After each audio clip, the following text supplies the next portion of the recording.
Assalamualaikum warahmatullahi wabarakatuh. Perkenalkan, nama saya Aulia Java Insani dengan NIM 2313407173. Saya mahasiswa dari Universitas Sultan Maulana Hasanuddin Banten dari Prodi Bimbingan Konseling Islam kelas 3E.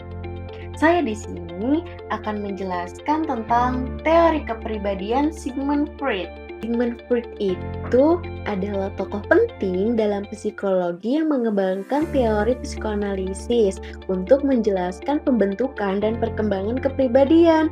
Nah, menurut Sigmund Freud ini, kepribadian terbentuk melalui interaksi antara 3 komponen utama dalam pikiran. Yang pertama itu ada id, ego, dan superego. Nah, yang pertama itu ada struktur kepribadian Sigmund Freud. Yang pertama kan ada id. Nah, id itu adalah bagian dari primitif yang berfungsi berdasarkan prinsip kesenangan, mencari pemenuhan dorongan biologis tanpa mempertimbangkan realitas. Nah, yang kedua yaitu ada ego.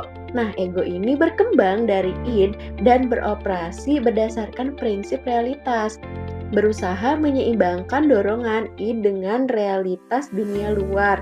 Yang ketiga yaitu superego. Nah, superego di sini moral yang mengontrol dorongan id dan mendorong perilaku sesuai dengan norma moral dan etika.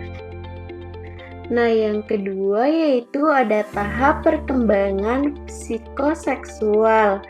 Sigmund Freud mengusulkan ada 5 tahap perkembangan psikoseksual yang berfokus pada area tubuh tertentu yang memberikan kepuasan. Yang pertama itu ada tahap oral, di mana pada umur 0 sampai 1 tahun berfokus pada mulut. Masalah di tahap ini bisa menyebabkan perilaku oral pada dewasa. Yang kedua yaitu ada anal. Pada umur 1 sampai 3 tahun fokus pada kontrol buang air. Masalah di sini dapat menghasilkan sifat terlalu teratur. Yang ketiga yaitu ada tahap falik. Dari umur 3 sampai 6 tahun, anak ini mulai mengidentifikasi dengan orang tua, munculnya kompleks Oedipus dan Elektra. Keempat yaitu ada laten. Dari umur 6 sampai 12 tahun, dorongan seksual berkurang. Anak fokus pada keterampilan sosial dan pendidikan. Nah, yang terakhir yaitu ada tahap genital. Di umur 12 tahun ke atas, pematangan seksual dan kemampuan untuk membentuk hubungan yang sehat, yaitu ada mekanisme pertahanan ego.